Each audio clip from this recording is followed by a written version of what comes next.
नमस्कार।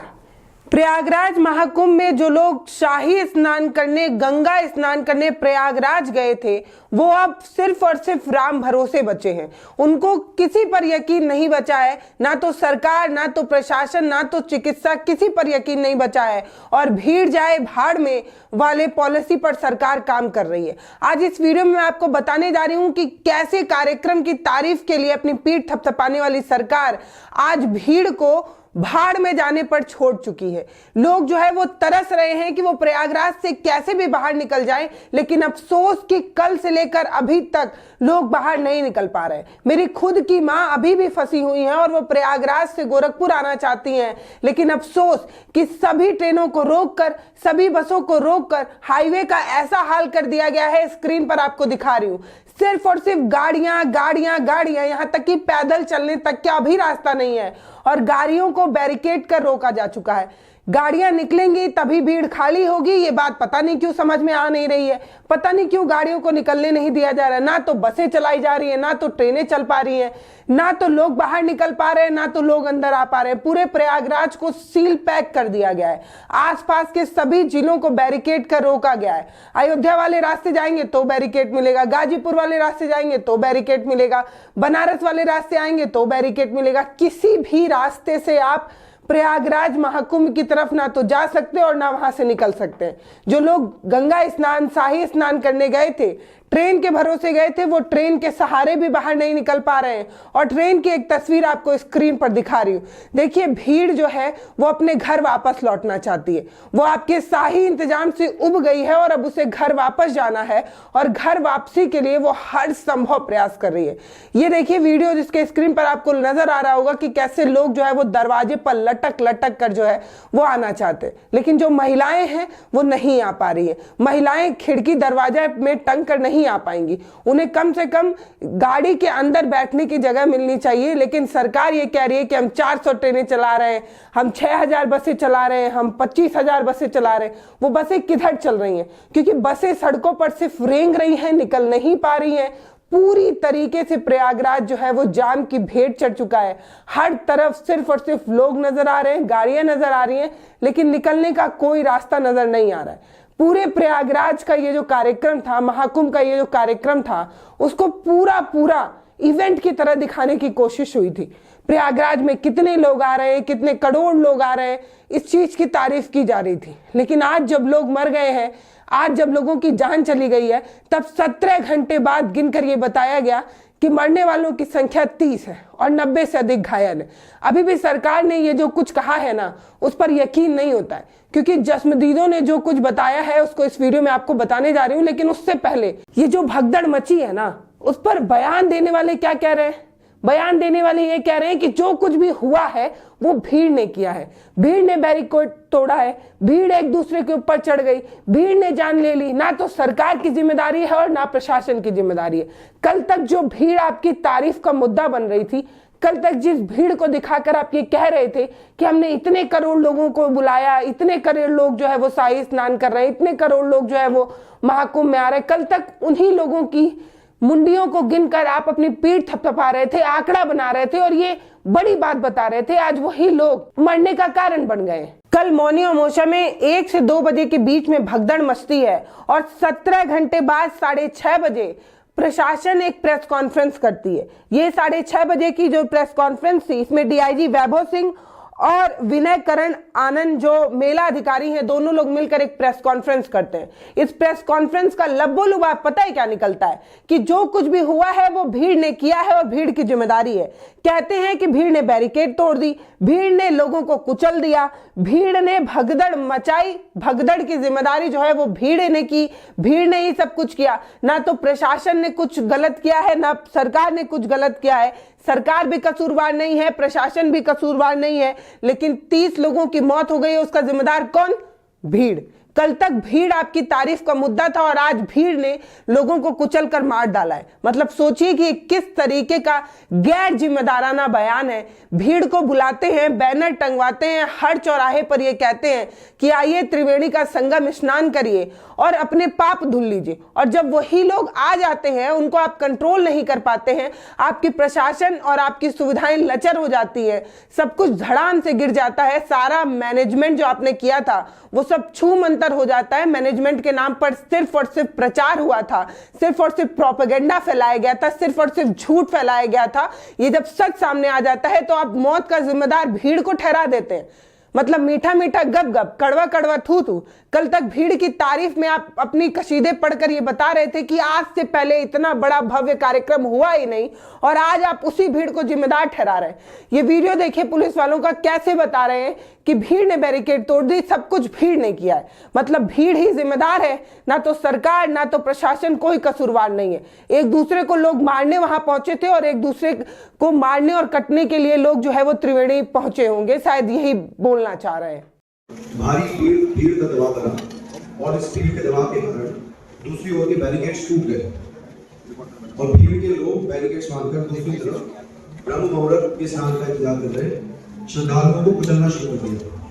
यद्यपि प्रशासन ने तत्काल राहत और बचाव कार्य करते हुए ग्रीन कॉरिडोर बनाया और एम्बुलेंस के माध्यम से लगभग 90 घायलों को अस्पताल तक पहुंचाया, परंतु इसमें से दुर्भाग्यपूर्ण तरीके से 30 श्रद्धालुओं की दुखद मृत्यु हो गई है। कितने सर? 30। इतना ही नहीं, एक कैबिनेट मंत्री है संजय निषाद, वो क्या कहते हैं, जब बड़े बड़े आयोजन होते हैं तो ऐसी छोटी बड़ी घटनाएं होती रहती हैं। संजय निषाद जी, 30 लोग सरकारी आंकड़े के अनुसार मारे जा चुके हैं, लेकिन संजय जी कह रहे हैं जब बड़ी बड़े आयोजन होते हैं ना तो छोटी बड़ी घटनाएं होती रहती हैं। जब तक कोई अपना ना फंसा हो ना, जब तक कोई अपना ना चला गया हो, तब तक छोटी बड़ी ही घटना लगती है। 30 लोग छोटे लग रहे हैं, 90 लोग जो अस्पतालों में घायलों की तरह इलाज करा रहे हैं वो छोटे लग रहे होंगे, और जो आज भी अपने परिवार वालों से नहीं मिल पा रहे हैं, बस रो रहे हैं, आंसू बह रहा है, उन लोगों को छोटा ही लग रहा होगा। संजय निषाद जो कैबिनेट मंत्री हैं, मोदी जी के कैबिनेट मंत्री हैं, वो क्या कह रहे हैं सुनिए। जो प्रबंधन है, जिस तरीके से भीड़ है दुनिया में, शायद इतना बड़ा प्रबंधन, इतनी बड़ी भीड़ दुनिया में कहीं नहीं हुआ होगा। तो जहाँ इतना बड़ा प्रबंधन और इतना बड़ा भीड़ होती तो छोटी मोटी कहीं न कोई घटना हो जाती। ये पूरा जो कुछ भी हुआ है उस पे वहां पर मौजूद एक जसमदीद है जो बता रहा है कि सरकार जो आंकड़ा बता रही है उससे उलट लोगों की संख्या बहुत ज्यादा है, 80 से अधिक लोग जो है वो मरे हुए हैं। वहां पर मौजूद एक शख्स क्या कह रहा है सुनिए। कल महाकुंभ में भगदड़ की वजह से भाई 80 लोगों की मौत हुई है। उस समय पे मैं वहीं पे था और मैंने अपनी आंखों से देखा सारा नजारा। जो मेरे पीछे देख रहे हो, ये अभी यहाँ पे देख रहा, महाकुंभ के अंदर लोग आने जाने लग रहे हैं, और उसके पीछे जो आपको बहुत ही पीछे दिख रहा होगा, वहाँ पे उन लोगों की डेथ हुई थी, और वहाँ पे अभी सारा जो एरिया है वो बंद कर रखा है। वहाँ पे अभी जांच पड़ताल जो उन्होंने करनी है, जो देखना है वो चालू है। तो भाई न्यूज चैनल बड़ा कोई भी ये बात नहीं दिखा रहा है, सभी दिखा रहे हैं 10 से 15 लोगों की मौत हुई है, लेकिन भाई एक्चुअली डाटा मेरे को पता है, मैं वहाँ पे अवेलेबल था। 80+ लोगों की मृत्यु कन्फर्म है भाई, ये बात मैं बता सकता हूँ आप। और ऐसा नहीं है कि सिर्फ इसने, ये जो एक अकेला लड़का है वो सवाल उठा रहा है, इसके अलावा दैनिक भास्कर की बात की जाए तो दैनिक भास्कर के रिपोर्टर भी इस आंकड़ों पर सवाल उठाते हुए कहते हैं कि उन्होंने खुद जो है वो बहुत अधिक आंकड़े जो है वो गिने हैं, और 40 से 45 जो है वो डेड बॉडीज जो है वो हो सकती हैं, लेकिन सरकार 30 ही मान रही है। चलिए मान लेते हैं कि 30 लोगों की ही मौत हो गई, लेकिन 30 लोगों को गिनने में 17 से 18 घंटे कैसे लग गए, ये बड़ा सवाल है। कल तक हर घंटे हर मिनट ये बताया जा रहा था कि इतने लोग नहा रहे हैं, इतने लोग शाही स्नान कर रहे हैं, मतलब मुंडिया गिनकर कितने लोग स्नान कर रहे हैं इस बात की जानकारी योगी जी तक पहुंच रही थी, लेकिन कितने लोग मर रहे हैं इसकी जानकारी ना तो प्रशासन के पास पहुंच पा रही थी, ना मेला अधिकारियों के पास पहुंच पा रही थी, ना उत्तर प्रदेश के मुख्यमंत्री के पास पहुंच पा रही थी। मौनी अमावस्या में 1 से 1:30-2 बजे के बीच में ये पूरी घटना हुई, पूरा भगदड़ मचा, लोगों की मरने की खबर तक आने लगी। मोदी भी इसको लेकर जो है संवेदना व्यक्त करते हैं। हालांकि दिल्ली में वो जो है रैली को संबोधित कर रहे हैं चुनाव प्रचार के लिए, उस दिन वो रैली को संबोधित कर रहे हैं जिस दिन 30 लोगों की जान चली गई है। सरकारी आंकड़े के मुताबिक एक दिन रैली को टाला भी जा सकता था, लेकिन इसके बावजूद भी रैली संबोधित की गई, और रैली संबोधित करने के कुछ घंटे पहले मोदी जी ने संवेदना व्यक्त करते हुए उन लोगों को श्रद्धांजलि देने के लिए जो है वो भावनाएं व्यक्त की। मैं महाकुंभ में जो दुखद हादसा हुआ है, उस हादसे में हमें कुछ पुण्यात्माओं को खोना पड़ा है, कई लोगों को चोटें भी आई हैं। अमित शाह भी बोलते नजर आए, लेकिन मेला में जो डीआईजी थे वो ये कह रहे थे कि कोई भगदड़ नहीं मची है, कुछ भी नहीं हुआ है। नहीं, कोई स्टैम्पीड वाली बात नहीं थी। बेसिकली ओवर क्राउडिंग हो गई थी, जिससे कुछ श्रद्धालु घायल हो गए थे। और अभी जैसा आप देख रहे हैं, स्थिति पूर्णतया नियंत्रण में है। किसी भी अफवाहों पर ध्यान न दिया जाए। मेरी अपील है श्रद्धालुओं से कि जहां भी जिस रास्ते से आए हैं, जो भी तमाम घाट उनके लिए खुले हुए हैं, उसमें स्नान करें और सुगमता से अपने घर जाएं। तो यानी कि पूरा लीपा पोती करने की कोशिश होती रही। जिन लोगों के अपने बिछड़ गए या जिन लोगों के अपने हॉस्पिटल में थे, उन्हें हिदायत दी गई थी कि किसी भी प्रेस से बात ना करो, सच्चाई ना बताओ। आखिर क्या दबाने और छुपाने की कोशिश हो रही थी, ये बड़ा सवाल है। और ऐसे ही नहीं कहा जा रहा है। मतलब आप सोच कर देखिए कि योगी जी खुद जो प्रयागराज में मौनी अमावस्या के दिन मौजूद थे, वो जब 10:30 बजे मौनी अमावस्या के दिन, जिस दिन 1:30 से 2 के बीच में सब कुछ हुआ था, उस सब कुछ को जानते हुए जब 10:30 बजे ANI से बात करते हैं, तो वो इस चीज को अफवाह बताते हैं और किसी के मरने और ना घायल होने की बात को जो है वो सिर्फ अफवाह तक जो है वो रखते हैं। इसके बाद जब प्रेस कॉन्फ्रेंस हो जाती है, जब पुलिस की तरफ से सब कुछ बता दिया जाता है, प्रशासन की तरफ से सब कुछ बता दिया जाता है, तब योगी जी जो है वो आकर भावुक होकर 25-25 लाख रुपए मुआवजा देने की बात कर रहे हैं। यानी कि जितने लोगों की मौत हो गई, उन लोगों को 25-25 लाख रुपए मिलेगा। सरकारी आंकड़ों के अनुसार 25 लोगों की पहचान जो है वो की गई है और अभी भी जो 5 लोग हैं उनकी पहचान सरकारी आंकड़े के अनुसार नहीं हो रही। हालांकि ये जो आंकड़ा है वो अपने आप में खुद ही सवालों के घेरे में है। और एक बात और बता दूं आपको, सिर्फ और सिर्फ त्रिवेणी संगम के पास जो भगदड़ मची, जिसकी चर्चा हो रही है, उतनी ही नहीं, एक और भगदड़ की तस्वीर आई, एक और भगदड़ की कहानी जो है वो सामने आई। उसको पुलिस ने अभी तक स्वीकारा ही नहीं है, उसको पुलिस ने माना ही नहीं है। यानी कि सरकार जिस भगदड़ को मान ले वो सरकारी आंकड़े में दर्ज होता है और उसमें मरे लोगों को मुआवजा मिलता है, लेकिन जिनकी सरकार पहचान न करे, जिनको ना माने, वो सभी लोग इतिहास के पन्ने में दब जाते हैं। बड़ा सवाल तो यही है कि मीडिया को मैनेज करने की बजाय अगर प्रशासन और सरकार इवेंट मैनेज करने की जगह ग्राउंड पर व्यवस्थाओं को मैनेज कर रही होती, तो शायद आज ये स्थिति नहीं आती। जिनके अपने खो गए हैं वो आज भी जो है वो इधर उधर भटक कर अपनों को ढूंढने की कोशिश कर रहे हैं। उनके आंख में सिर्फ और सिर्फ आंसू है और माथे पर सिर्फ और सिर्फ सिलवट और जो है वो पसीना है, चिंताएं हैं। लेकिन सरकार आज भी पूरे प्रयागराज को बैरिकेड कर रोकी हुई है और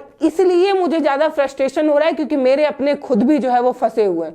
तो जो बहुत सारे लोग मुझे ये कह रहे हैं कि मैं बार बार सरकार का विरोध करती हूँ, सरकार की कमियां गिनाती हूँ, मैं इस बात को क्यों नहीं कह रही कि जितना उत्तर प्रदेश और बिहार की आबादी को मिला दिया जाए उतने लोगों ने प्रयागराज में स्नान किया, ये कितनी बड़ी और भव्य बात है। बिल्कुल है, बिल्कुल है, लेकिन इसके लिए अपनों को खो दिया जाए, इसके लिए अपनों की जान की बाजी लगा दी जाए, इसके लिए अपनों से प्रेम खत्म कर लिया जाए। मतलब बेशक आपने जो भी उपलब्धियां हासिल की हैं वो अपने आप में कीर्तिमान हो सकता है, लेकिन जिसके अपने खो गए हैं, जिसके अपने बिछड़ गए हैं या जिसके अपने अभी भी घर नहीं लौट पाए हैं, उससे पूछिए कि कितनी पीड़ा, कितना कष्ट महसूस होता है। आज भी पूरे प्रयागराज में किसी भी वाहन को ना चलाकर इस तरफ इशारा किया जा रहा है कि जो इंसान फंस गए हैं वो निकल नहीं पा रहे हैं। अगर आपको लगता है कि व्यवस्थाएं सब कुछ सही है तो प्लीज हमारे परिजनों को भी घर पहुंचा दीजिए, सही सलामत पहुंचा दीजिए, आपसे इतनी ही रिक्वेस्ट है। और ऐसा नहीं है कि सिर्फ मेरे घर वाले फंसे हुए हैं इसलिए मुझे चिंता है, मैं उन सभी लोगों के प्रति चिंतित हूं जिसने मीडिया में इस इवेंट को देखकर, इस कार्यक्रम को देखकर जो है वो आगे बढ़ने की तरफ सोचा था और आगे बढ़कर ये देखा था कि भाई साहब इतना बड़ा कार्यक्रम है और नहीं नहाएंगे तो पाप के भागीदारी हो जाएंगे। तो जो लोग सरकार के प्रचार की वजह से वहां पहुंचे उनके लिए भी मैं जो है वो चिंतित हूं। मुझे पता है कि आप लोग ठगे गए हैं और आप लोग जिस इवेंट को सबसे बड़ा समझकर वहां पहुंच गए थे उसी इवेंट में जो है सबसे ज्यादा परेशान हो रहे हैं। सरकार से निवेदन है कि स्थिति को जल्द से जल्द जो है वो कंट्रोल किया जाए और सबको अपने घर पहुंचाने के बारे में सोचा जाए। सारे रास्तों को बैरिकेड लगाकर अगर आप रोक देंगे तो लोग जो वहां फंसे हुए हैं वो निकल नहीं पाएंगे और निकलेंगे नहीं तो सड़कें ऐसे ही जाम रहेंगी। तो हाथ जोड़कर रिक्वेस्ट है कि यातायात सुविधाओं को बेहतर किया जाए, जो लोग अपनी गाड़ियों से हैं उन्हें निकलने दिया जाए, ट्रेनों को ज्यादा से ज्यादा चलाकर ट्रेनों को चलने दिया जाए। बाकी जो कुछ भी हो रहा है वो अच्छा नहीं हो रहा है, क्योंकि जो लोग वहां पहुंचे थे वो लोग अब वापस लौटना चाहते हैं अपने घर, लेकिन लौट नहीं पा रहे। आप क्या सोचते हैं इस पूरे मामले में, हमें कमेंट सेक्शन में लिखकर जरूर बताइएगा। नमस्ते, मैं पल्लवी हूं, आप भारत एक नई सोच देख रहे हैं। बहुत बहुत धन्यवाद।